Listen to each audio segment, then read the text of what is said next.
A partir de hoy, el 80% de todo tu dinero será de mi responsabilidad, sin quejarse. Las palabras de Lidia llegaron mientras cortaba un pedazo de pollo que de repente perdió todo sabor en mi boca. Empujó los papeles hacia mi lado de la mesa con esa seguridad que solo tienen las personas que creen haber ganado antes de jugar. Mi vecina María dejó de masticar y fingió revisar su teléfono. Mi prima Celina se concentró intensamente en su plato como si contener los granos de arroz fuera la tarea más importante del mundo. El comedor se había llenado de una tensión espesa. Todos sabían que algo estaba pasando, pero nadie se atrevía a intervenir. Era mi casa, mi mesa, mi hija la que acababa de declararme incapaz de manejar mi propia vida a los 67 años. Lidia tenía esa expresión calculada que aparecía cuando quería conseguir algo importante. Sus uñas perfectamente arregladas, pintadas de un rojo intenso que probablemente había costado más de lo que yo gastaba en comida durante una semana, tamborilearon sobre la superficie de madera mientras esperaba mi respuesta. Había planeado cada palabra, cada gesto, cada momento de esta emboscada. Probablemente había ensayado frente al espejo durante días. Tomé un sorbo de agua tibia y dejé que el silencio se extendiera por el comedor. No porque no supiera qué decir, sino porque quería ver hasta dónde estaba dispuesta a llegar. Durante 43 años había sido su madre. La había cargado cuando lloraba de bebé, la había consolado cuando otros niños se burlaban de ella en la escuela, había trabajado doble turno para pagarle la universidad. Le había dado todo lo que pude y muchas cosas que no tenía. Y ahora estaba sentada frente a mí, a los 38 años, exigiendo que le entregara el control de mi vida financiera como si fuera una herencia adelantada. Los documentos que había deslizado tenían el membrete de un abogado que jamás había visto. Bufete Jurídico Morales y Asociados. Letra pequeña, párrafos interminables, términos legales que sonaban importantes pero que probablemente no significaban nada sin mi firma voluntaria. Lidia había hecho su tarea, o al menos creía que la había hecho. Había buscado asesoría legal, había redactado contratos, había preparado todo un arsenal jurídico para despojarme de mi autonomía. Mañana necesitas firmar esto. Continuó con voz firme. Es por tu propio bien, mamá. Ya no puedes manejar tanto dinero sola. Las facturas, las inversiones, los gastos médicos que van a venir. Todo es muy complicado para alguien de tu edad. No es una crítica, es la realidad. Sus palabras sonaban ensayadas, como si las hubiera memorizado de un guión que había escrito especialmente para esta ocasión. Levanté la vista de los papeles y la miré directamente a los ojos. Esos ojos que ahora solo reflejaban una ambición fría y calculadora. No había amor ahí, no había preocupación genuina por mi bienestar. Solo hambre. Impaciencia por poner sus manos sobre lo que había trabajado durante décadas para conseguir. ¿Y si no quiero firmar? Pregunté con la voz más tranquila que pude encontrar, aunque por dentro sentía una mezcla de dolor y rabia que me quemaba el pecho. Lidia se enderezó en su silla. Su expresión se tensó ligeramente, como si mi pregunta fuera una pequeña piedra en el camino que no había previsto.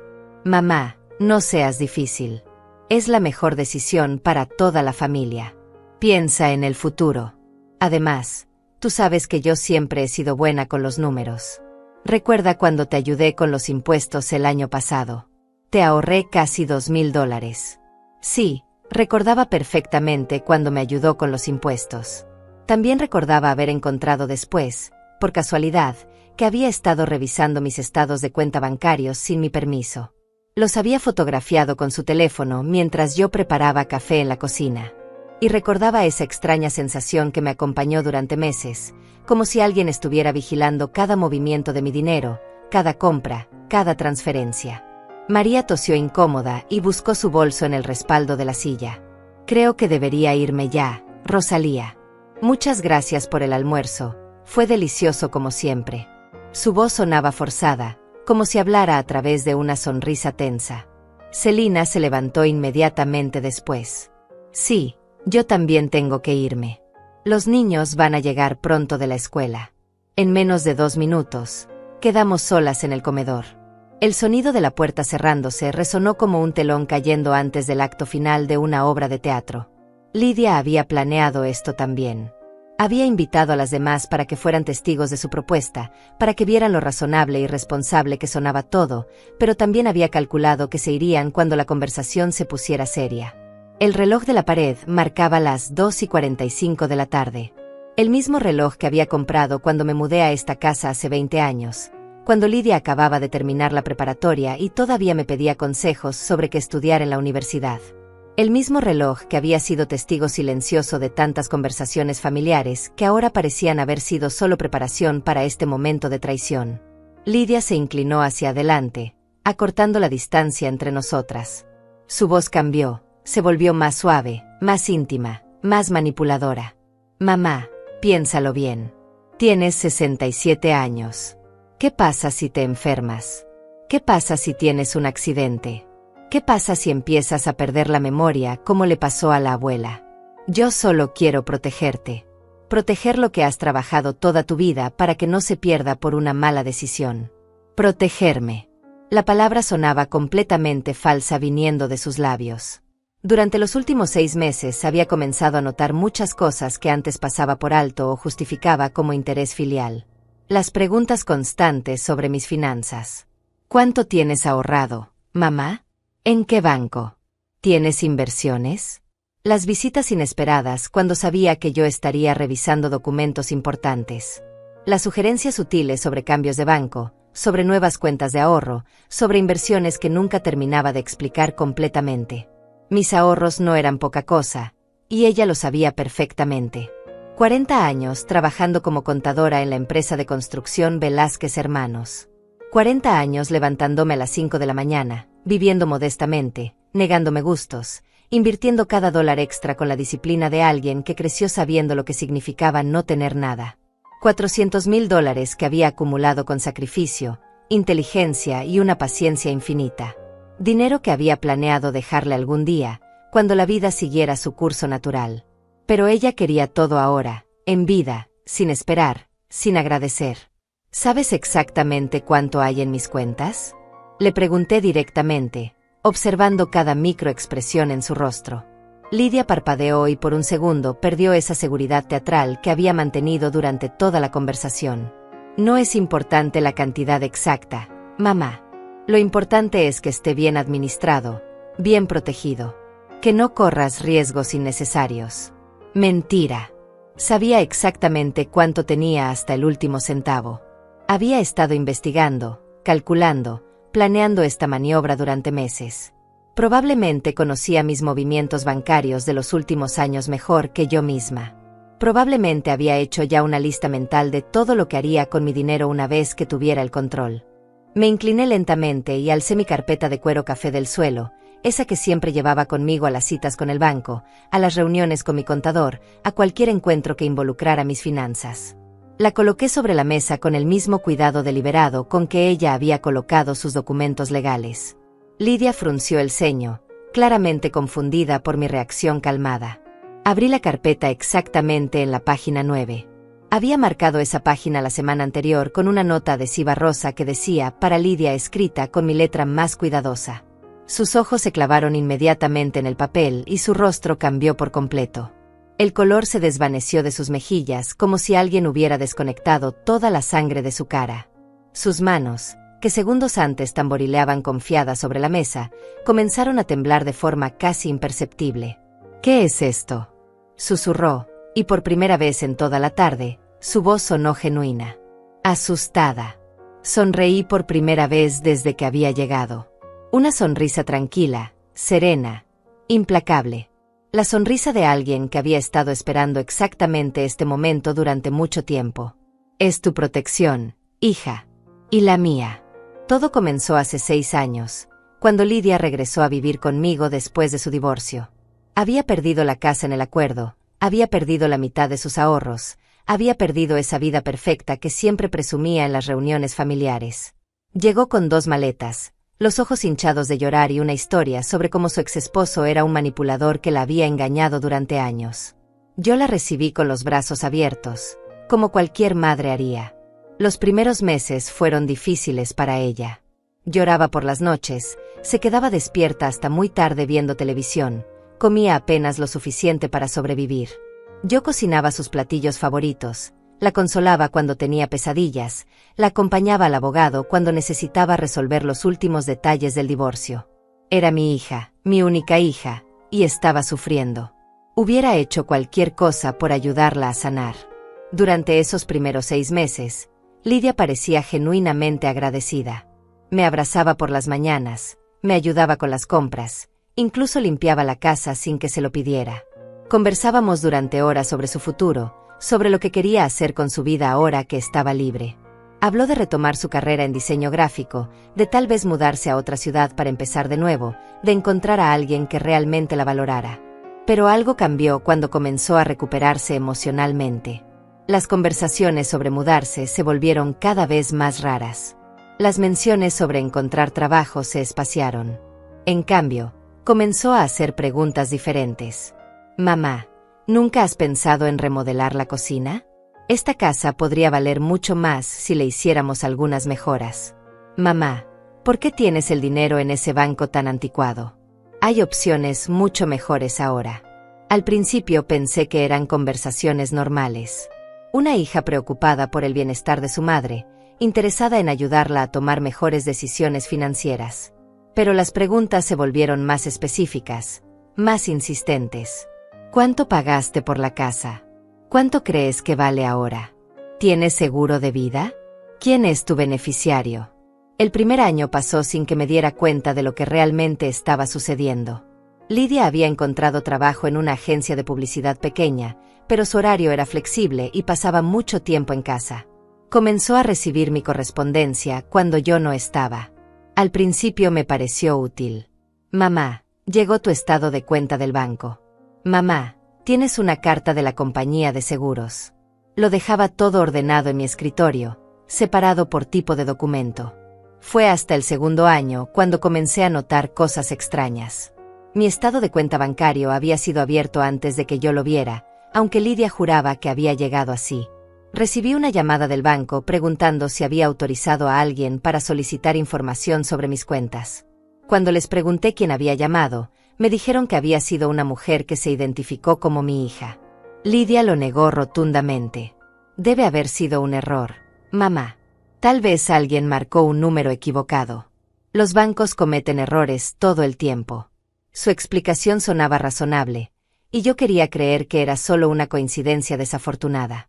Pero las coincidencias comenzaron a multiplicarse. Mi contador me llamó para confirmar una cita que yo nunca había solicitado. El asesor financiero de mi banco me envió información sobre inversiones que supuestamente había pedido. Cada vez que preguntaba, Lidia tenía una explicación perfecta. Yo llamé para preguntar sobre tus opciones de inversión. Mamá, solo quiero que tengas la mejor información disponible. Pensé que el contador podría ayudarte a optimizar tus impuestos este año. Durante el tercer año, las explicaciones se volvieron más elaboradas. Lidia había desarrollado toda una narrativa sobre lo preocupada que estaba por mi futuro financiero. Mamá, ya tienes 64 años. Necesitas empezar a planear para cuando no puedas trabajar más. Necesitas pensar en cuidados médicos, en medicamentos, en la posibilidad de que necesites asistencia profesional algún día. Sus palabras tenían sentido en teoría. Cualquier persona responsable planea para la vejez, para la enfermedad, para lo inesperado. Pero algo en la forma como lo decía me inquietaba. No sonaba como una hija preocupada. Sonaba como alguien haciendo un inventario de recursos disponibles. Fue durante el cuarto año cuando encontré las fotografías en su teléfono. Había ido a despertarla porque había llegado una llamada importante y encontré su celular sobre la mesa de noche. La pantalla se iluminó cuando lo toqué accidentalmente, y ahí estaban, fotografías de todos mis documentos bancarios, de mis pólizas de seguro, de mi testamento, incluso de las facturas de servicios públicos. Cuando le pregunté sobre las fotos, su reacción fue explosiva. ¿Estás revisando mi teléfono ahora? ¿No puedo tener privacidad ni siquiera en mi propia habitación? Solo estaba organizando información para ayudarte mejor, pero si vas a desconfiar de mí por todo, mejor me busco otro lugar donde vivir. La amenaza de irse funcionó perfectamente. Yo me disculpé, le expliqué que había sido un accidente, que no estaba desconfiando de ella. Prometí respetar su privacidad y no volver a tocar sus cosas sin permiso. Pero esa noche me quedé despierta hasta muy tarde, repasando cada conversación de los últimos meses, cada pregunta aparentemente inocente, cada favor que había hecho por mí sin que se lo pidiera. El quinto año fue cuando comenzó la presión real. Lidia había conseguido un trabajo mejor, con un salario que le hubiera permitido independizarse cómodamente, pero cada vez que mencionaba la posibilidad de mudarse, encontraba una razón para quedarse. Mamá, no puedo dejarte sola en esta casa tan grande. ¿Qué pasa si te caes? ¿Qué pasa si alguien trata de estafarte? Necesitas a alguien que te cuide, que se asegure de que nadie se aproveche de ti. Al mismo tiempo, comenzó a criticar sutilmente mis decisiones financieras. Ese banco donde tienes tu cuenta principal cobra comisiones altísimas. Esa inversión que hiciste el año pasado no está dando los rendimientos que debería. Deberías considerar cambiar de contador, el tuyo está muy desactualizado con las nuevas leyes fiscales. Cada crítica venía acompañada de una solución que ella había investigado cuidadosamente. Había encontrado un banco mejor, un asesor financiero más moderno, un contador más eficiente. Siempre tenía folletos, números de teléfono, citas ya programadas. Solo necesitas mi ayuda para organizarlo todo, mamá. Yo me encargo de todas las llamadas, de todo el papeleo. Tú solo tienes que firmar donde te diga. Durante esos meses, cedí en algunas cosas menores. Cambié de banco porque efectivamente las comisiones eran más bajas. Contraté a un nuevo contador porque el anterior estaba a punto de jubilarse.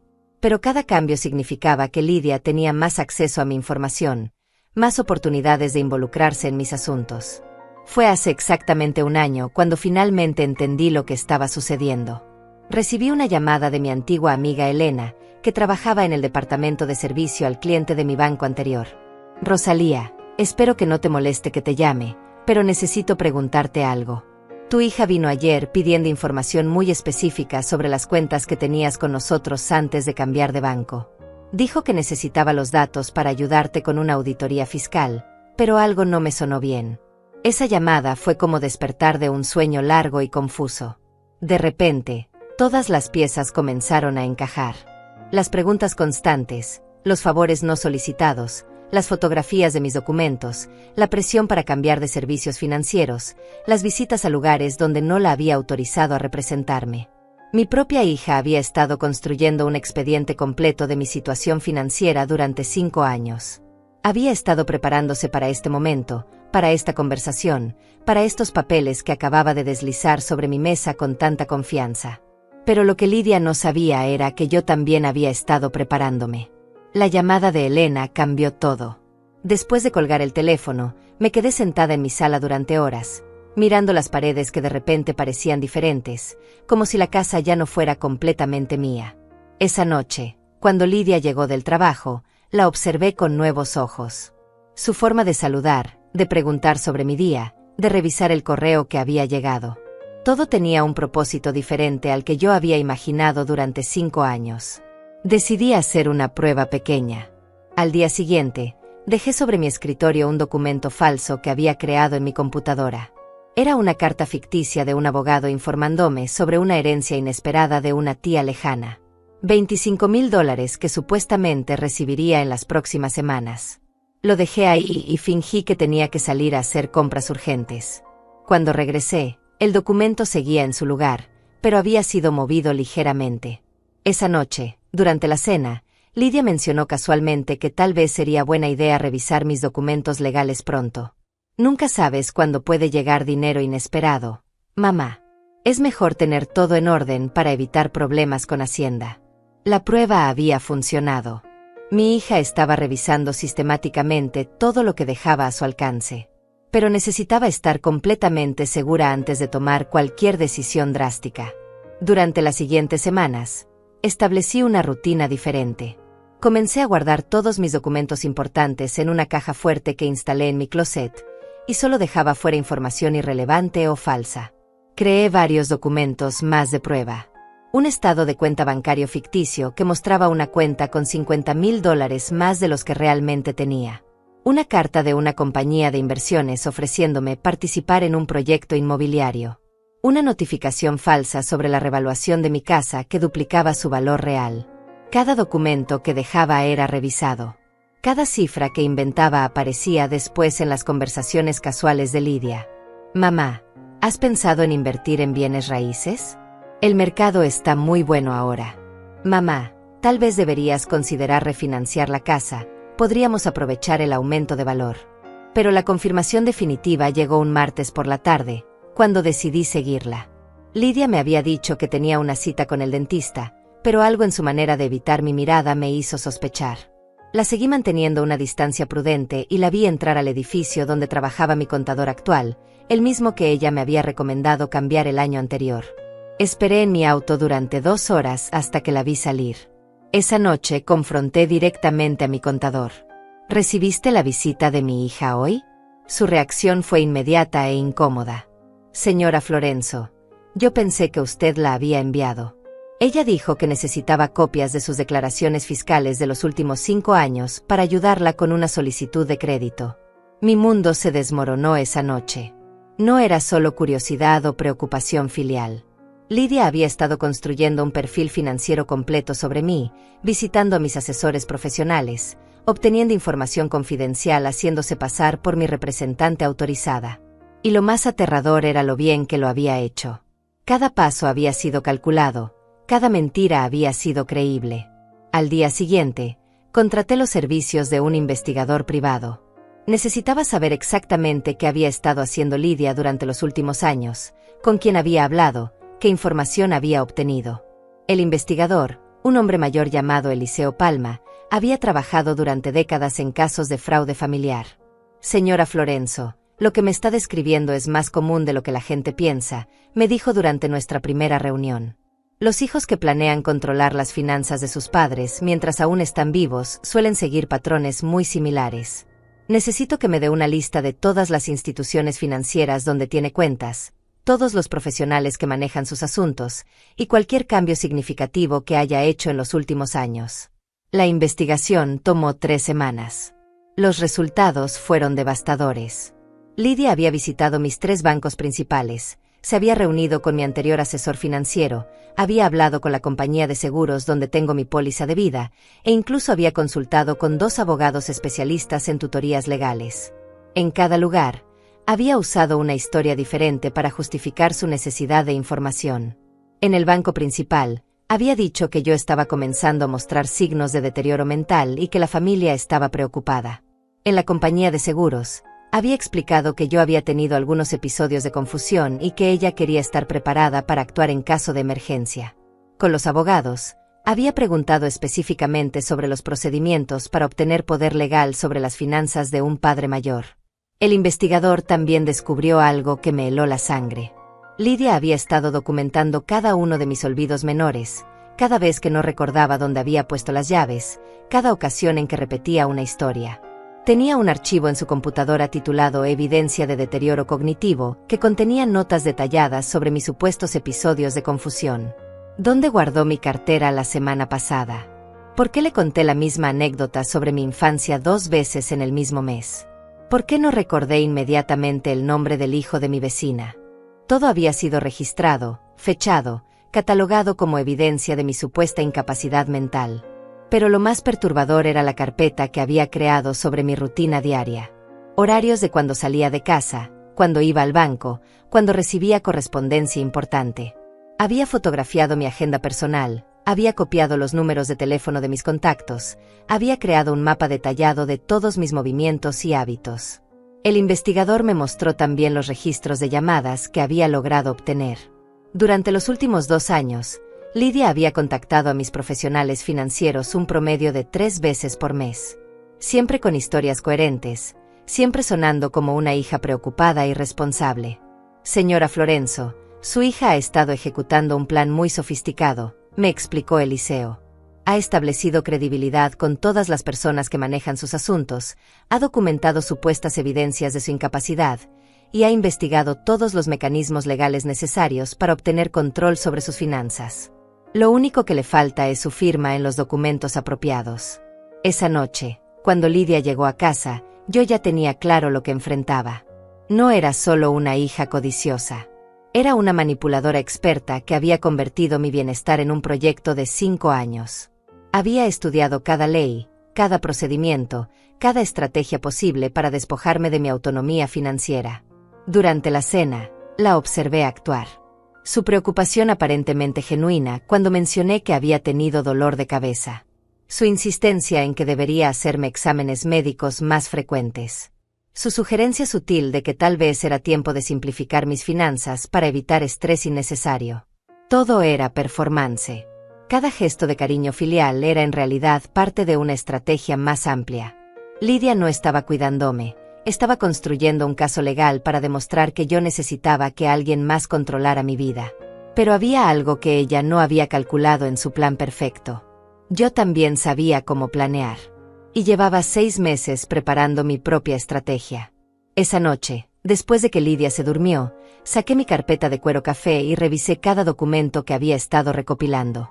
Tenía el reporte completo del investigador privado, copias de todas las visitas no autorizadas que había hecho a mis asesores, grabaciones de audio de nuestras conversaciones donde había mentido descaradamente sobre sus intenciones. Pero lo más importante era el documento que ocupaba la página 9 de mi carpeta.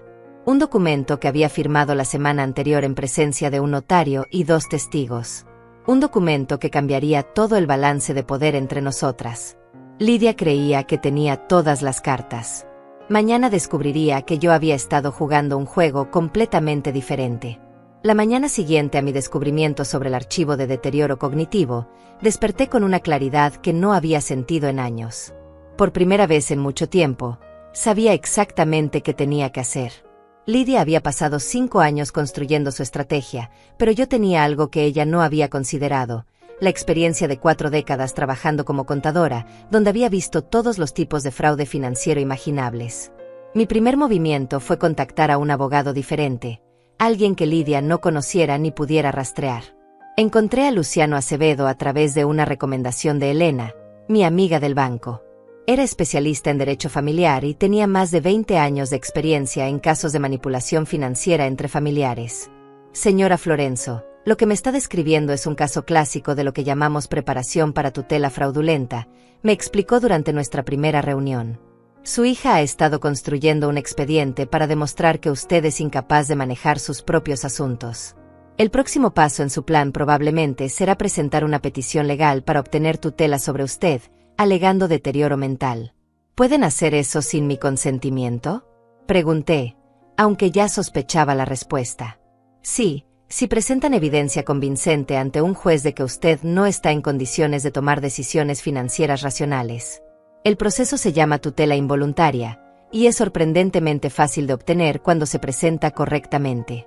Una vez que su hija tenga esa orden judicial, usted perdería completamente el control sobre sus finanzas, sus propiedades, incluso sus decisiones médicas.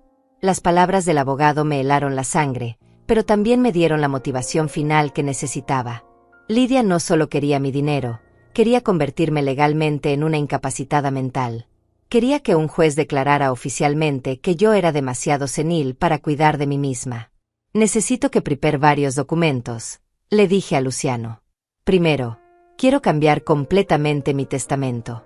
Segundo, necesito establecer un fideicomiso irrevocable que proteja mis activos. Y tercero, quiero crear un poder legal muy específico que evite que cualquier persona pueda reclamar tutela sobre mí. El abogado sonrió por primera vez desde que comenzamos la conversación. Señora Florenzo, me da mucho gusto trabajar con alguien que entiende la gravedad de la situación. Vamos a crear una fortaleza legal que haga imposible que su hija obtenga lo que está buscando. Durante las siguientes 2 semanas, trabajamos en crear lo que Luciano llamó blindaje financiero total. Establecimos un fideicomiso irrevocable donde deposité $300,000 de mis $400,000. El fideicomiso tenía instrucciones muy específicas. Yo mantendría el control total durante mi vida, pero si alguien intentaba obtener tutela sobre mí, el dinero quedaría automáticamente bajo administración de una institución financiera neutra. Además, creamos un poder legal preventivo que designaba a 3 personas diferentes como mis representantes en caso de incapacidad real. Elena, mi amiga del banco. Augusto Rocha, mi contador original que había trabajado conmigo durante 15 años. Y sorprendentemente, María, mi vecina de toda la vida que había sido testigo de la escena del almuerzo. El documento más importante, sin embargo, era una declaración legal donde establecía mi competencia mental total. Incluía evaluaciones psicológicas de 2 médicos diferentes, pruebas cognitivas que había pasado sin problemas, y una declaración detallada de mi situación financiera que demostraba mi capacidad para tomar decisiones complejas. Pero todo esto era solo la defensa. También necesitaba una estrategia ofensiva. Contraté a un segundo investigador privado, especializado en vigilancia digital. Quería documentar cada movimiento que Lidia hacía relacionado con mis finanzas. El investigador, un hombre joven llamado Teodoro Monreal, instaló software de monitoreo en mi computadora doméstica y cámaras discretas en las áreas principales de la casa. Señora Florenzo, si su hija está accediendo a su información personal sin autorización, necesitamos pruebas irrefutables. Las cámaras van a documentar cualquier búsqueda no autorizada en sus documentos, y el software va a registrar si alguien usa su computadora para acceder a cuentas bancarias o información confidencial. Los resultados comenzaron a llegar casi inmediatamente. Lidia estaba usando mi computadora regularmente durante las horas en que yo salía de casa. Accedía a mis cuentas bancarias usando contraseñas que había memorizado al observarme escribirlas. Descargaba estados de cuenta, imprimía documentos, e incluso había intentado cambiar información de contacto en algunas de mis cuentas. Pero lo más incriminatorio era lo que encontramos en su propia computadora personal. Teodoro había logrado obtener acceso legal a sus archivos digitales a través de una orden judicial que Luciano había conseguido. Ahí estaba todo: el archivo de deterioro cognitivo, las fotografías de mis documentos personales, correspondencia con los abogados especialistas en tutela, e incluso un cronograma detallado de su plan. El cronograma era escalofriante. Lidia había planeado cada paso con precisión militar. Mes 1 a 12. Establecer preocupación legítima con profesionales médicos y financieros. Mes 13 a 24. Documentar episodios de confusión y deterioro. Mes 25 a 36. Obtener evaluaciones médicas que respalden la necesidad de supervisión. Mes 37 a 48. Consultar con abogados sobre procedimientos de tutela. Mes 49 a 60. Presentar petición legal para tutela total. Estábamos en el mes 58 de su plan. Solo le faltaban 2 meses para presentar la petición legal que me habría convertido oficialmente en una incapacitada mental bajo su control total. Había algo más en sus archivos que me destrozó el corazón. Una hoja de cálculo titulada Distribución de activos post-tutela. Había planeado vender mi casa inmediatamente después de obtener control legal, había calculado el valor de liquidación de todas mis inversiones, había incluso investigado residencias de ancianos donde podría colocarme con el menor costo posible. En su plan, yo tenía una esperanza de vida de aproximadamente 8 años más. Había calculado que con mis $400,000, más el dinero de la venta de la casa, podría mantenerme en una institución por esos 8 años mientras ella disfrutaba del resto. Había reducido mi existencia futura a una ecuación matemática de costo-beneficio. Pero lo que más me impactó fue encontrar un documento donde había estado practicando la presentación que haría ante el juez. Había escrito discursos completos sobre lo mucho que me amaba, lo preocupada que estaba por mi bienestar, lo doloroso que era para ella tomar esta decisión difícil de buscar ayuda legal para protegerme de mi propia confusión mental. Todo era mentira, pero mentira muy bien documentada y extraordinariamente convincente. Durante esas semanas de investigación, tuve que actuar completamente normal en casa. Seguir cocinando para ella, seguir preguntando sobre su día, seguir siendo la madre amorosa que había sido durante 43 años. Pero cada noche, cuando revisaba las nuevas evidencias que mis investigadores habían recopilado, sentía como si estuviera viviendo con una extraña que había estudiado a mi hija real y había tomado su lugar. La Lidia que se sentaba conmigo a ver televisión por las noches era la misma que había calculado cuántos años más viviría para optimizar sus ganancias. La Lidia que me preguntaba si había tomado mis vitaminas era la misma que había investigado residencias de ancianos basándose en cuál me mantendría viva más tiempo con menos dinero. Pero yo también estaba actuando. Cada día que pasaba fingiendo normalidad, estaba permitiendo que mis investigadores recopilaran más evidencia, que mis abogados perfeccionaran mis defensas legales, que se cerraran todas las lagunas que ella podría explotar. El momento final llegó cuando Teodoro interceptó una comunicación entre Lidia y su abogado de tutela. Habían programado presentar la petición legal el lunes siguiente. Iban a solicitar una orden de emergencia alegando que yo había comenzado a mostrar signos de deterioro cognitivo acelerado y que existía riesgo inmediato de que tomara decisiones financieras irracionales.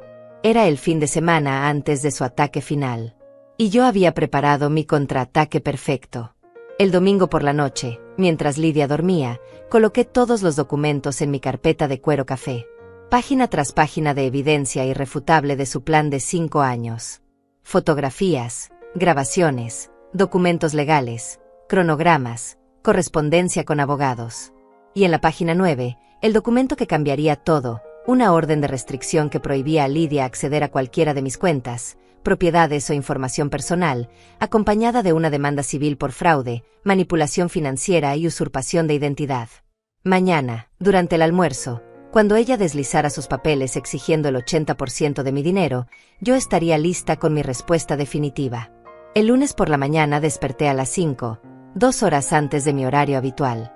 No había dormido bien, pero no por nervios. Por anticipación.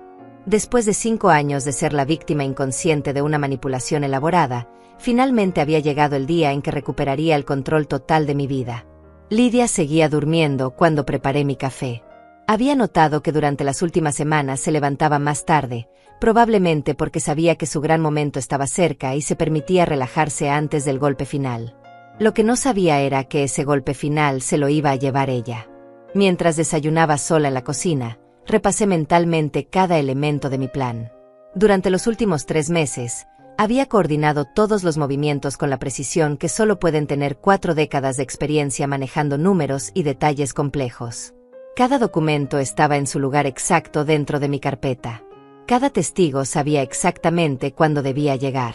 Cada profesional tenía instrucciones claras sobre su papel en lo que estaba por suceder. A las 7 de la mañana sonó el teléfono. Era Luciano, mi abogado, confirmando que todo estaba listo desde el aspecto legal. Señora Florenzo, los documentos han sido registrados oficialmente. A partir de este momento, cualquier intento de su hija de obtener acceso a sus cuentas o propiedades será considerado una violación de la orden de restricción. También tengo confirmación de que su petición de tutela ha sido rechazada preventivamente por el juez, quien revisó todas las evidencias que presentamos. ¿Rechazada preventivamente? No sabía que eso fuera posible. Normalmente no lo es, pero cuando presentamos evidencia de que la petición era parte de un plan fraudulento para obtener control de sus bienes, el juez decidió protegerla antes de que su hija pudiera presentar su caso. Es extremadamente inusual, pero su documentación era tan completa que no había dudas sobre las intenciones de su hija. A las 8, llamó Teodoro, mi investigador digital. Señora Florenzo, anoche su hija hizo varias llamadas a su abogado de tutela. Están muy preocupados porque no pueden contactar al juez que habían identificado como favorable a su caso. Lo que no saben es que ese juez fue notificado el viernes sobre la naturaleza fraudulenta de la petición que planeaban presentar. ¿Saben que los estamos investigando? No tienen idea. Creen que es solo mala suerte que su contacto judicial no esté disponible. Su hija está planeando proceder con la presentación de los documentos durante el almuerzo como estaba programado. Está completamente confiada en que usted firmará sin resistencia. A las 9, mientras Lidia se duchaba, recibí la llamada final de Elena, mi amiga del banco. Rosalía, todo está confirmado desde nuestro lado. Todas las cuentas que tu hija ha estado monitoreando han sido notificadas sobre la orden de restricción. Si intenta hacer cualquier transacción o solicitud de información después de hoy, será arrestada inmediatamente. Durante las siguientes horas, mantuve mi rutina normal. Limpié la casa, preparé la comida para el almuerzo, arreglé la mesa del comedor. Pero cada movimiento tenía un propósito adicional. Estaba preparando el escenario para el momento más importante de nuestras vidas. Coloqué mi carpeta de cuero café en el suelo, junto a mi silla, exactamente donde siempre la ponía. Pero esta vez, había marcado específicamente la página 9 con una nota adhesiva que decía para Lidia. Quería que cuando llegara el momento, no hubiera confusión sobre qué documento estaba destinado para ella. A las 11:30 llegaron María y Celina, mis invitadas para el almuerzo. Les había explicado la situación durante la semana anterior, y ambas habían aceptado ser testigos de lo que estaba por suceder. No sabían exactamente qué esperar, pero entendían que era algo importante y serio. Lidia apareció en el comedor a las 12 en punto, puntual como siempre había sido para los eventos importantes. Traía una carpeta negra que no había visto antes, y su actitud era diferente. Más seria, más formal, como si fuera una ejecutiva llegando a una reunión de negocios crucial.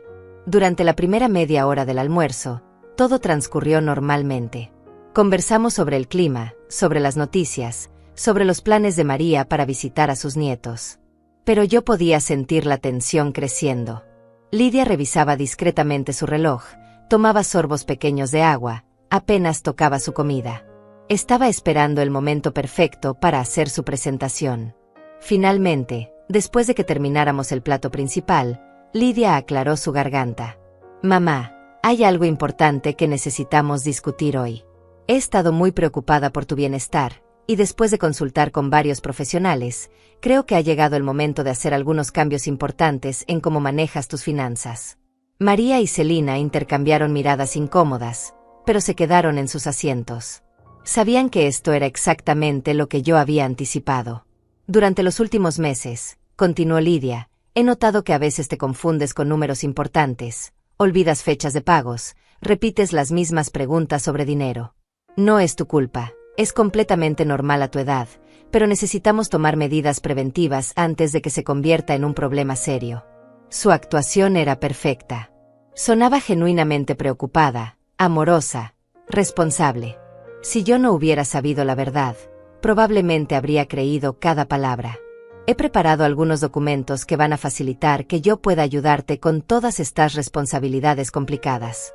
Solo necesitas firmar aquí y aquí, y yo me haré cargo de asegurar que todas tus facturas se paguen a tiempo, que tus inversiones estén protegidas, que no tengas que preocuparte por nada de eso nunca más». Fue entonces cuando deslizó los papeles hacia mi lado de la mesa y pronunció las palabras que había estado ensayando durante meses. «A partir de hoy, el 80% de todo tu dinero será de mi responsabilidad, sin quejarse». El silencio que siguió fue exactamente el que había anticipado. María fingió revisar su teléfono. Celina se concentró en su plato. Lidia esperaba mi respuesta con esa expresión de confianza absoluta que solo pueden tener las personas que creen haber planeado perfectamente. Pero yo ya no era la madre confundida y vulnerable que ella había estado estudiando durante 5 años. Era la mujer que había pasado los últimos 6 meses construyendo la defensa legal más sólida posible, documentando cada una de sus mentiras, y preparando la respuesta que ella jamás había considerado. Tomé un sorbo de agua, dejé que el silencio se extendiera unos segundos más, y entonces alcé mi carpeta del suelo con la misma tranquilidad con que ella había colocado sus documentos. La expresión de Lidia cambió ligeramente cuando vio mi carpeta sobre la mesa. Una pequeña arruga de confusión apareció entre sus cejas. Esto no estaba en su guión. En su plan perfectamente ensayado, yo debía reaccionar con confusión, tal vez con algunas preguntas, pero definitivamente no debía tener mis propios documentos preparados. Abrí la carpeta directamente en la página 9. La nota adhesiva rosa que decía para Lidia estaba exactamente donde la había colocado esa mañana. Sus ojos se movieron inmediatamente hacia el papel, y pude ver el momento exacto en que comenzó a leer las primeras líneas del documento. Su rostro cambió de la confianza absoluta a la confusión, después al shock, y finalmente a algo que se parecía mucho al terror. Sus manos, que habían estado tamborileando confiadamente sobre la mesa segundos antes, comenzaron a temblar de manera casi imperceptible. «¿Qué es esto?», susurró, y por primera vez en 5 años, su voz sonó completamente genuina. Vulnerable. Asustada. Sonreí por primera vez desde que había comenzado el almuerzo. No una sonrisa de triunfo, sino una sonrisa de tranquilidad profunda. La sonrisa de alguien que finalmente puede dejar de fingir, de actuar, de pretender que no sabe lo que está pasando. «Es tu protección, hija. Y la mía». Las manos de Lidia temblaron mientras sostenía el documento de la página 9. Sus ojos se movían rápidamente de izquierda a derecha, leyendo cada línea con una desesperación creciente. Pude ver el momento exacto cuando comprendió lo que tenía frente a ella. Su respiración se volvió más rápida, más superficial. «Mamá, esto no puede ser real». Su voz había perdido toda la seguridad que tenía momentos antes. «Esto tiene que ser un error». «No es un error, Lidia». Dejé que las palabras flotaran en el aire tenso del comedor. «Es una orden de restricción emitida por el Juzgado Familiar número 3. También es una demanda civil por fraude, manipulación financiera y usurpación de identidad. Y si sigues leyendo, verás que es mucho más que eso». María y Celina habían dejado de fingir que no estaban prestando atención. Sus tenedores permanecían inmóviles mientras observaban la escena desarrollarse. Habían aceptado ser testigos, pero creo que ninguna de las dos esperaba presenciar el colapso completo de una persona. Lidia pasó a la segunda página del documento, después a la tercera. Con cada página que leía, su rostro se volvía más pálido. Sus labios se movían ligeramente, como si estuviera leyendo en voz baja para asegurarse de que había entendido correctamente cada palabra devastadora. ¿Cómo obtuviste toda esta información?, preguntó finalmente, su voz apenas un susurro. La misma forma que tú obtuviste la mía durante 5 años. Investigación cuidadosa, documentación meticulosa y mucha paciencia. La diferencia es que yo no tuve que mentir, robar información o hacerme pasar por alguien que no soy. Le di tiempo para que procesara lo que estaba leyendo. Quería que entendiera completamente la magnitud de lo que había descubierto sobre su plan. Quería que se diera cuenta de que cada movimiento que había hecho durante los últimos años había sido documentado, analizado y preservado como evidencia. La cuarta página contenía fotografías de su archivo digital deterioro cognitivo. La quinta página mostraba capturas de pantalla de sus comunicaciones con abogados especialistas en tutela. La sexta página listaba cada una de sus visitas no autorizadas a mis asesores financieros, con fechas exactas y grabaciones de audio de las conversaciones. Pero fue cuando llegó a la séptima página que realmente se desmoronó. Ahí estaba su cronograma de 5 años, su hoja de cálculo de distribución de activos post-tutela y su investigación sobre residencias de ancianos. Todo su plan, expuesto con la misma precisión clínica que ella había usado para documentar mis supuestas deficiencias mentales. «Mamá, yo solo estaba tratando de protegerte», murmuró, pero su voz no tenía convicción. Era el último intento desesperado de alguien que había sido completamente expuesta. ¿Protegerme? Mi voz se volvió más firme. ¿Protegerme vendiendo mi casa inmediatamente después de obtener tutela sobre mí? ¿Protegerme calculando cuántos años más viviría para optimizar tus ganancias? ¿Protegerme investigando la residencia de ancianos más barata donde podrías depositarme? Cada pregunta era como una bofetada verbal. Lidia encogió los hombros con cada una, como si físicamente le doliera escuchar sus propias acciones descritas con tanta claridad. María se aclaró la garganta suavemente. «Rosalía, tal vez deberías explicarnos qué está pasando exactamente». Era una pregunta que habíamos coordinado previamente. María y Celina necesitaban entender la situación completamente para poder servir como testigos creíbles si esto llegaba a corte. Durante 5 años, expliqué manteniendo mi voz calmada y clara, mi hija ha estado ejecutando un plan para obtener control legal total sobre mis finanzas. Ha estado documentando cada vez que olvido dónde puse mis llaves, cada vez que repito una historia, cada pequeño lapsus de memoria que cualquier persona de 67 años podría tener. Ha creado un archivo completo destinado a probar que soy mentalmente incompetente. Celina dejó escapar un pequeño jadeo de sorpresa. María frunció el ceño, mirando directamente a Lidia con una expresión de disgusto creciente. Al mismo tiempo, continué, ha estado visitando a todos mis profesionales financieros, haciéndose pasar por una hija preocupada que necesita información para ayudar a su madre confundida. Ha obtenido copias de mis estados de cuenta, de mis declaraciones fiscales, de mis pólizas de seguro. Ha fotografiado documentos confidenciales en mi propia casa. ¿Todo eso es verdad, Lidia?, preguntó María directamente. Lidia no respondió inmediatamente.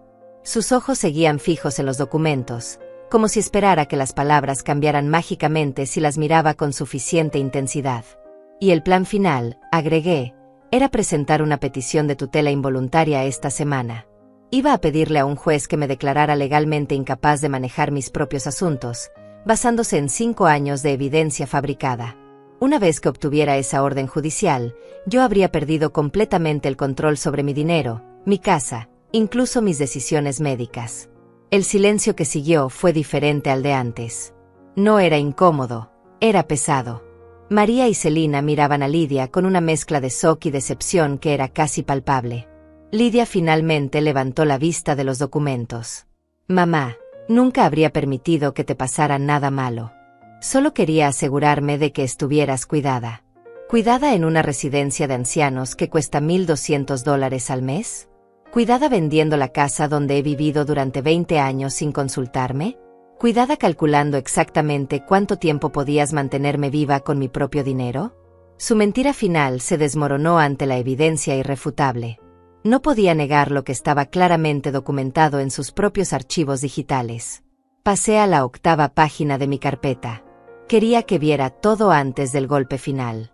Esta página contenía la evaluación psicológica completa que me había hecho la doctora Emilia Palma la semana anterior. Una evaluación que demostraba que mi capacidad mental era completamente normal para alguien de mi edad. También contenía una segunda evaluación realizada por un neuropsicólogo independiente. Ambos médicos habían concluido que no solo no tenía signos de deterioro cognitivo, sino que mi función mental estaba por encima del promedio para mi grupo de edad. Lidia leyó los resultados médicos con una expresión de derrota creciente. Su plan había dependido completamente de que nadie cuestionara su narrativa sobre mi supuesto deterioro mental. Ahora tenía evidencia médica oficial que desmentía cada afirmación que había hecho durante 5 años. «Mamá», susurró, «todavía podemos arreglar esto. Podemos olvidar todo lo que ha pasado y empezar de nuevo». Era su último intento de manipulación, pero esta vez no funcionó. Ya no era la mujer vulnerable que había estado fingiendo ser durante años. Ya no era la madre que ponía las necesidades de su hija por encima de su propia dignidad. No. Lidia. No podemos arreglar esto. No podemos empezar de nuevo. Lo que sí podemos hacer es terminar esto correctamente. Alcé la página 9, la página final que había estado esperando mostrarle durante meses. La página que cambiaría todo entre nosotras para siempre. Sus ojos se ampliaron cuando vio el encabezado del último documento. Su respiración se detuvo completamente por un momento. «¿Qué es esto?», preguntó, aunque creo que ya sabía exactamente qué era. Sonreí una vez más, pero esta vez mi sonrisa era diferente. Ya no era tranquila ni serena. Era final. «Es tu futuro, hija. Y el mío». La página 9 contenía un documento que había tardado semanas en preparar con mi abogado. Era una modificación completa de mi testamento, fechada y notarizada solo 3 días antes, acompañada de una declaración de desheredación que especificaba exactamente por qué Lidia había perdido cualquier derecho a mi patrimonio. Lidia leyó las primeras líneas y su rostro se descompuso completamente. Su respiración se volvió errática, como si acabara de recibir un golpe físico en el estómago. Las palabras «por la presente», «revoco cualquier herencia, legado o beneficio» saltaron de la página con una claridad brutal. «No puedes hacer esto», murmuró, su voz quebrada. «Soy tu hija. Soy tu única hija. Fuiste mi hija», respondí con una calma que me sorprendió a mí misma. «Durante 38 años, fuiste mi hija. Durante 5 años, has sido una extraña que estudió a mi hija y decidió reemplazarla con una versión que solo veía dólares donde antes había amor». María se aclaró la garganta nerviosamente. «Rosalía, ¿qué dice exactamente ese documento?». Era importante que los testigos entendieran completamente lo que estaba sucediendo. Necesitaba que pudieran declarar bajo juramento, si fuera necesario, que habían presenciado todo el proceso. Este documento establece que Lidia Florenzo ha sido removida completamente de mi testamento debido a fraude financiero, manipulación psicológica y conspiración para obtener control ilegal sobre mis bienes. También establece que cualquier intento futuro de reclamar herencia será considerado nulo debido a su comportamiento documentado durante los últimos 5 años. Celina dejó escapar un suspiro ahogado. «Lidia, ¿realmente hiciste todo eso que tu madre está describiendo?». Lidia no respondió a Celina. Sus ojos seguían clavados en el documento, leyendo cada línea como si esperara encontrar alguna escapatoria legal, algún detalle que pudiera revertir lo que estaba viendo. Pero yo había trabajado con Luciano para asegurar que el documento fuera completamente hermético. Cada acción que había tomado durante los últimos 5 años estaba listada específicamente como justificación para la desheredación. Cada visita no autorizada a mis asesores financieros, cada fotografía robada de mis documentos, cada mentira que había dicho para obtener información confidencial. «Mamá, por favor». Su voz se quebró completamente. «Todo lo que hice fue porque te amo. Porque estaba preocupada por tu futuro». «¿Me amas?». La pregunta salió con más dolor del que había pretendido mostrar. «¿Amas a la mujer que calculaste mantener viva el menor tiempo posible para maximizar tus ganancias? ¿Amas a la mujer que planeabas depositar en la residencia más barata que pudiste encontrar? Tomé el documento de sus manos temblorosas y pasé a la sección que había estado esperando meses para mostrarle. Era una copia exacta de su hoja de cálculo distribución de activos post-tutela, pero con anotaciones de mi abogado explicando las implicaciones legales de cada línea. Aquí calculaste que con mis $400,000 más la venta forzada de mi casa, tendrías aproximadamente $600,000 para administrar. Aquí estimaste mis gastos de manutención en $1,200 mensuales. Y aquí, Lidia, aquí está la parte que me rompió el corazón completamente. Señalé la línea específica que había subrayado con tinta roja. Esperanza de vida optimista, 8 años. Costo total de mantenimiento, $115,200. Ganancia neta proyectada, $484,800. Habías reducido mi vida a una ecuación matemática. Habías calculado exactamente cuánto dinero te quedaría después de mantenerme viva el tiempo mínimo necesario. El silencio en el comedor era absoluto. María y Celina miraban a Lidia con una expresión de horror que no intentaban ocultar. Habían venido esperando presenciar algún tipo de disputa familiar, pero se habían encontrado con la exposición completa de una traición calculada durante años. Lidia intentó hablar varias veces, pero no salían palabras coherentes. Solo sonidos entrecortados, como si su capacidad de formar mentiras convincentes finalmente se hubiera agotado por completo. Pero eso no era todo lo que tenía preparado para ella. Pasé a la siguiente sección del documento, la parte que había coordinado específicamente para este momento. A las 3:30 de la tarde, continué consultando mi reloj. Van a llegar 2 personas más que necesitan hablar contigo. El detective Augusto Rocha de la División de Fraudes Financieros y la licenciada Celia Acevedo del Departamento del Fiscal. Tienen algunas preguntas sobre tus actividades de los últimos 5 años. ¿Qué? El color que quedaba en su rostro desapareció completamente. ¿Llamaste a la policía? No tuve que llamarlos. Cuando presenté toda la evidencia al tribunal para obtener la orden de restricción, el juez determinó que había suficientes indicios de actividad criminal para requerir una investigación oficial. Lo que hiciste no fue solo moralmente reprensible, Lidia. Fue ilegalmente criminal. Sus manos comenzaron a temblar más violentamente. Se aferró al borde de la mesa como si fuera lo único que la mantenía erguida. La usurpación de identidad para obtener información financiera confidencial es un delito grave. El acceso no autorizado a cuentas bancarias usando información obtenida fraudulentamente es otro delito grave. La conspiración para obtener control legal sobre los bienes de otra persona mediante documentación falsa es un delito aún más grave. María se levantó de su silla lentamente. Creo que nosotras deberíamos irnos, Rosalía. Esto se está volviendo muy serio. No, por favor quédense. Las necesito aquí como testigos de lo que está a punto de suceder. Además, el detective va a querer hablar con ustedes también, para confirmar lo que han presenciado hoy. Celina miró su reloj nerviosamente. ¿Van a arrestarla? Eso depende de lo que ella decida hacer en los próximos minutos. Si coopera completamente con la investigación, si proporciona toda la información que ha recopilado ilegalmente, si acepta someterse a evaluación psicológica para determinar por qué desarrolló este plan tan elaborado, entonces tal vez pueda evitar tiempo en prisión. Lidia finalmente encontró su voz. Aunque sonaba completamente diferente a la mujer segura que había comenzado esta conversación una hora antes. ¿Qué quieres que haga, mamá?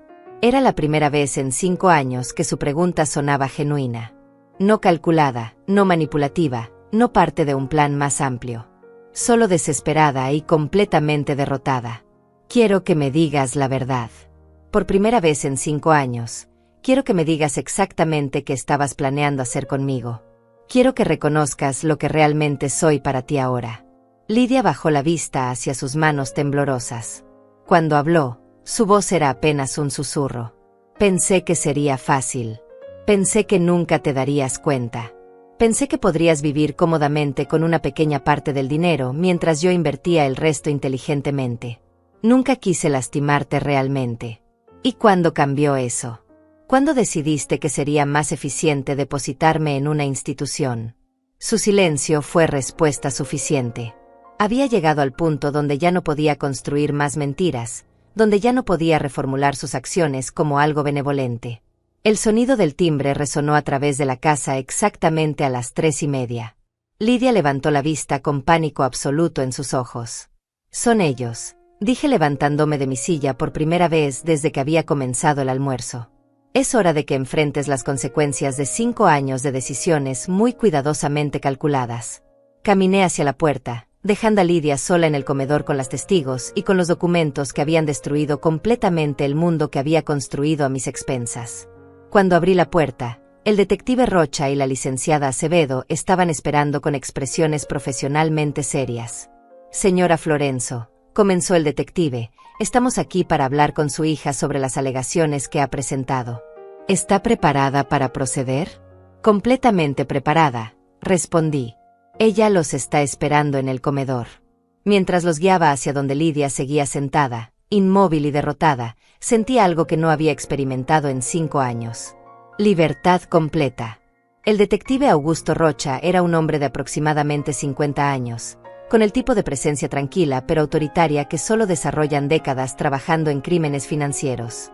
La licenciada Celia Acevedo, más joven pero igualmente seria, llevaba una carpeta gruesa que reconocí inmediatamente.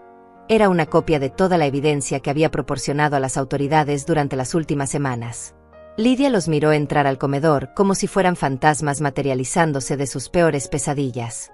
Sus manos seguían temblando, pero ahora todo su cuerpo había comenzado a mostrar signos de pánico físico real.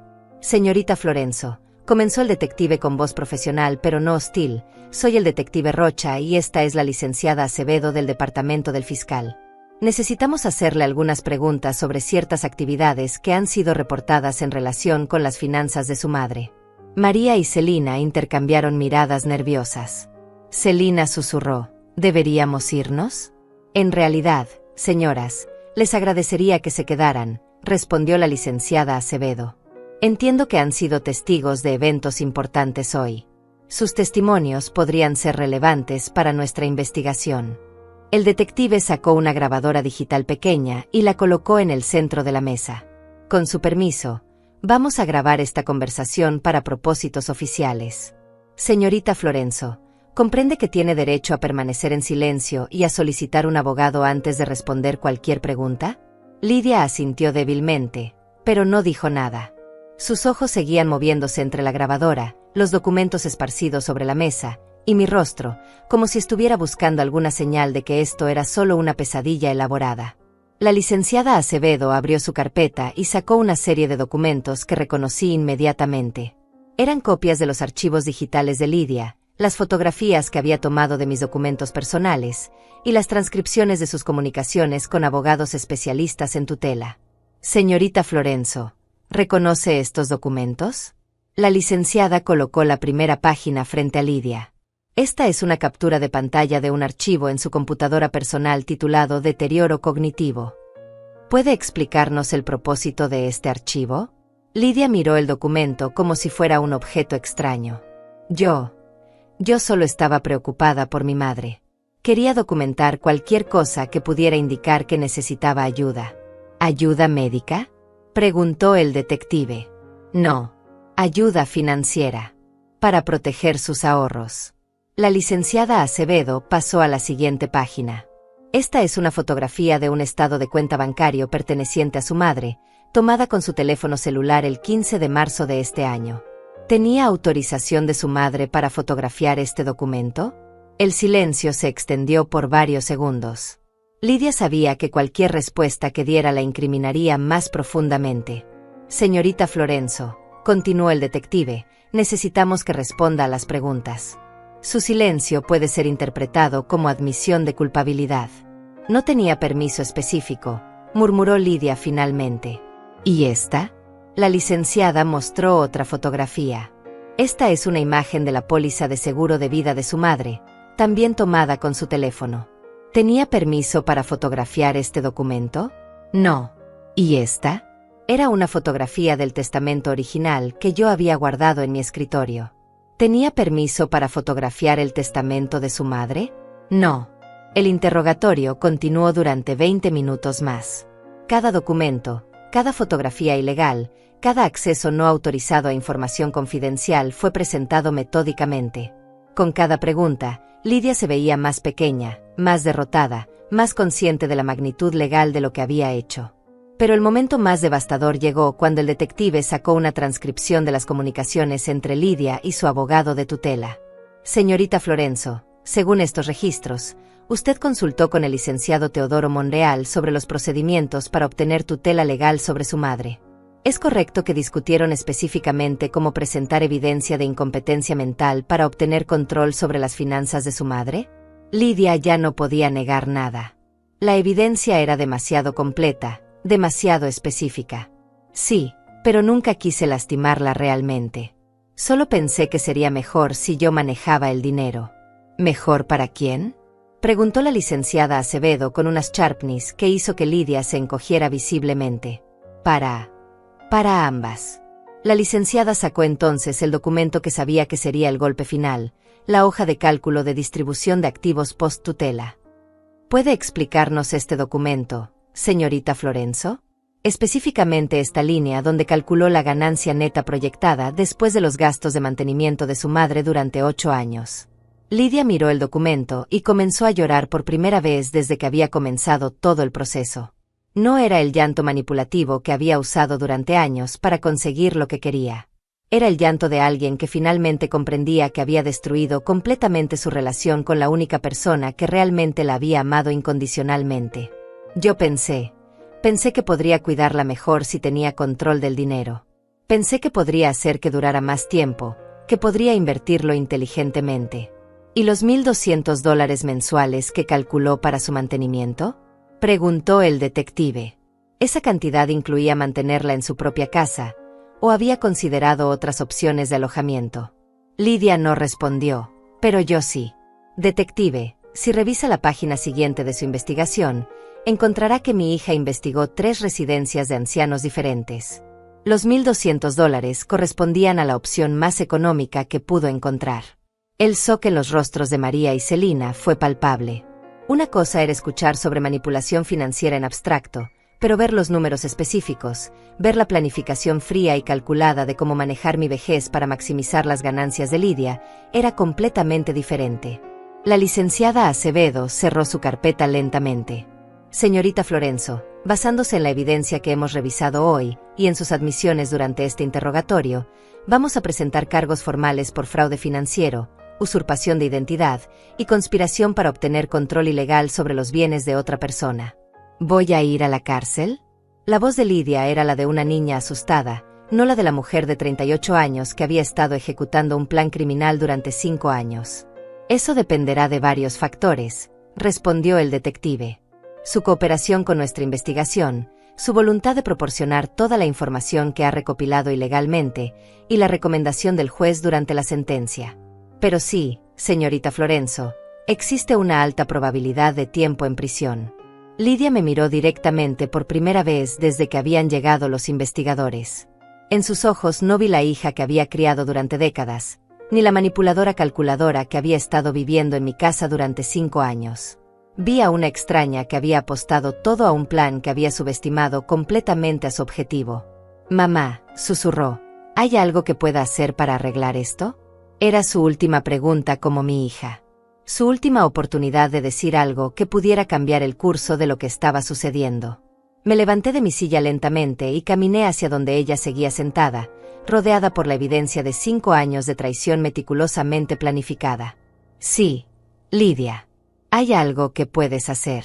Sus ojos se iluminaron ligeramente, como si todavía hubiera esperanza. Puedes aceptar la responsabilidad completa por lo que hiciste. Puedes cooperar totalmente con la investigación. Puedes someterte a la evaluación psicológica que van a requerir para entender por qué una hija haría esto a su madre. Y puedes vivir con las consecuencias de haber elegido el dinero sobre el amor durante 5 años consecutivos. La esperanza desapareció de sus ojos tan rápidamente como había aparecido. Pero lo que no puedes hacer, continué con la voz más firme que había usado en toda mi vida adulta, es regresar a ser mi hija. Esa relación murió el día que decidiste que mi cuenta bancaria era más importante que mi bienestar. El detective se aclaró la garganta suavemente. Señora Florenzo, necesitamos que la señorita Florenzo venga con nosotros para completar el proceso de arresto formal y para proporcionar declaraciones adicionales. Lidia se levantó de su silla como una sonámbula. Sus movimientos eran lentos, descoordinados, como si su cuerpo hubiera olvidado cómo funcionar normalmente. Mientras los oficiales la escoltaban hacia la puerta, se volvió hacia mí una última vez. «Mamá, todavía te amo». «Lo sé», respondí. «Pero no es suficiente». «Ya no es suficiente». La puerta se cerró detrás de ellos con un sonido definitivo que resonó a través de toda la casa. Después de 5 años, finalmente estaba sola en mi propio hogar. Y por primera vez en mucho tiempo, me sentía completamente segura. El silencio que siguió después de que se llevaran a Lidia era diferente a cualquier silencio que hubiera experimentado antes. No era vacío ni doloroso. Era limpio, como el aire después de una tormenta que finalmente ha pasado. María y Celina se quedaron conmigo durante las siguientes 2 horas.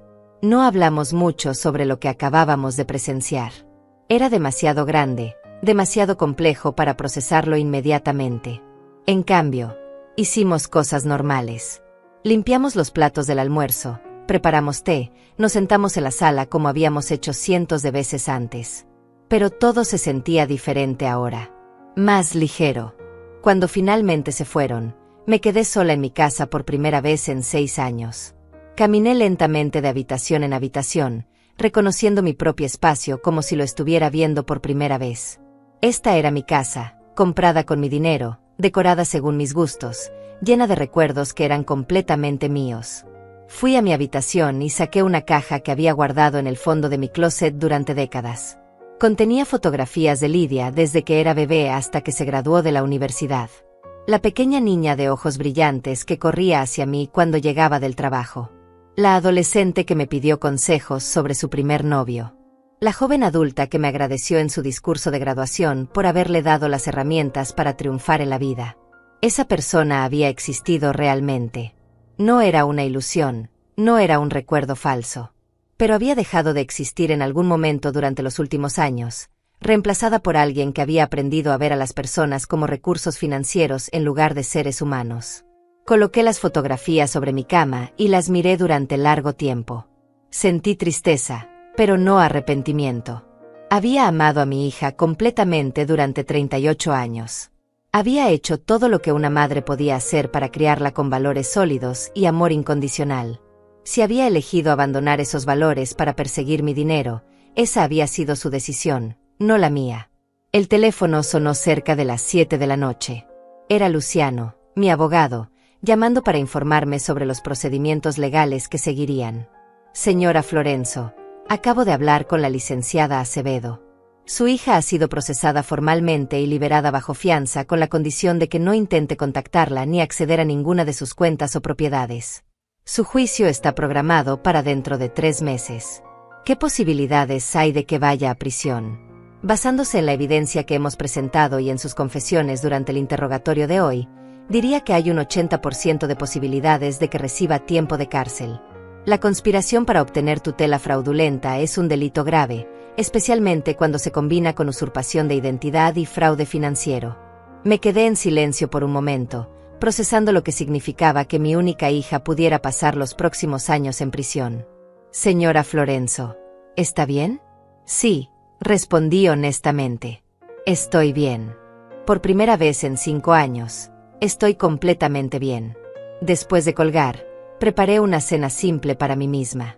Sopa de verduras y pan tostado, lo mismo que había comido cuando vivía sola antes de que Lidia regresara a casa. Pero ahora sabía apreciarlo de una manera diferente. Era mi comida, en mi cocina, comprada con mi dinero que nadie más estaba planeando robar. Esa noche, antes de dormir, hice algo que no había hecho en años. Llamé a mi banco y cambié todas mis contraseñas. Llamé a mi contador y programé una reunión para la siguiente semana para revisar todas mis cuentas. Llamé a mi asesor financiero y le pedí que preparara un nuevo plan de inversiones que solo yo controlaría. Por primera vez en años, estaba tomando control activo de mi propia vida financiera sin preocuparme por quién más podría estar observando, documentando o planificando cómo aprovechar esa información. Durante los siguientes días, la historia se extendió rápidamente por nuestro vecindario y círculo social. Algunas personas expresaron shock y simpatía. Otras admitieron que había notado algo extraño en el comportamiento de Lidia durante los últimos años, pero no habían sabido cómo interpretarlo. Elena del banco me visitó el jueves. Rosalía, Me siento terrible por no haber reconocido las señales antes. En retrospectiva, las preguntas que tu hija hacía eran demasiado específicas, demasiado detalladas para ser solo preocupación filial normal. No te culpes, Elena. Ella era muy hábil en lo que hacía. Había perfeccionado su actuación durante 5 años. Incluso yo, que vivía con ella todos los días, no me di cuenta hasta que alguien de fuera señaló los patrones. ¿Cómo te sientes ahora que todo ha terminado? Era una pregunta que varias personas me habían hecho durante la semana. Cada vez, mi respuesta se volvía más clara. Me siento libre. Por primera vez desde que Lidia regresó a vivir conmigo, no tengo que preocuparme por quién está revisando mi correspondencia, quién está fotografiando mis documentos, quién está planeando mi futuro sin consultarme. Puedo tomar mis propias decisiones sin preguntarme si alguien más las está documentando como evidencia de mi supuesta incompetencia. El proceso legal continuó durante los siguientes meses. Lidia intentó negociar un acuerdo que evitara tiempo en prisión, pero el fiscal rechazó todas sus propuestas. La evidencia era demasiado extensa, demasiado calculada, demasiado sistemática para ser tratada como un error de juicio temporal. Durante el juicio, tuve que testificar sobre los 5 años de manipulación que había experimentado. Fue doloroso relatar cada detalle, cada mentira, cada violación de confianza que había documentado. Pero también fue liberador poder contar mi historia completamente, sin interrupciones, sin que nadie cuestionara mi competencia mental. El juez sentenció a Lidia a 4 años de prisión con la posibilidad de libertad condicional después de 2 años y medio. También le ordenó pagar restitución completa por todos los gastos legales e investigativos que había causado, y le prohibió permanentemente tener cualquier tipo de poder legal sobre mis asuntos. No fui a escuchar la lectura de la sentencia. Ya había dicho todo lo que tenía que decir durante el juicio. Ya había cerrado ese capítulo de mi vida. En cambio, ese día hice algo que había estado planeando durante meses. Fui a una agencia de viajes y reservé un crucero de 3 semanas por el Mediterráneo. Era algo que había querido hacer durante años, pero que siempre había pospuesto por una razón u otra. Ahora tenía el tiempo, tenía el dinero, y más importante, tenía la libertad completa para tomar esa decisión sin consultar a nadie más. 2 semanas antes de mi viaje, recibí una carta de Lidia desde la prisión. La leí una vez y la guardé en un cajón sin responder. Contenía disculpas que sonaban genuinas, pero que llegaban demasiado tarde. Contenía explicaciones sobre cómo había racionalizado sus acciones que ya no me interesaba escuchar. Contenía súplicas de perdón que no estaba lista para considerar. Tal vez algún día, en el futuro, cuando las heridas hubieran sanado completamente, podría encontrar una manera de perdonar a la mujer que había sido mi hija. Pero ese día todavía estaba muy lejos. La noche antes de partir para mi crucero, me senté en mi sala con una copa de vino y repasé los eventos de los últimos meses. Había perdido a mi única hija, pero había recuperado mi dignidad, mi autonomía y mi futuro. Había descubierto que era más fuerte de lo que había imaginado, más inteligente de lo que había dado crédito a mí misma, y más valiosa que solo la suma de mis cuentas bancarias. A los 67 años, estaba comenzando una nueva vida. Una vida donde las personas que me rodearan me amarían por quien era, no por lo que tenía. Una vida donde cada decisión que tomara sería genuinamente mía. Levanté mi copa hacia el espejo que colgaba sobre la chimenea, hacia la imagen de la mujer que había aprendido a defenderse después de décadas de poner las necesidades de otros por encima de las suyas propias. Mi nombre ya no es el suyo. Mi historia apenas empieza. Al día siguiente, abordé el barco que me llevaría a lugares que había soñado visitar durante toda mi vida. Por primera vez en décadas, viajaba completamente sola, completamente libre, completamente responsable solo ante mí misma. Y me di cuenta de que la soledad, cuando es elegida y no impuesta, no se siente como soledad en absoluto. Se siente como libertad.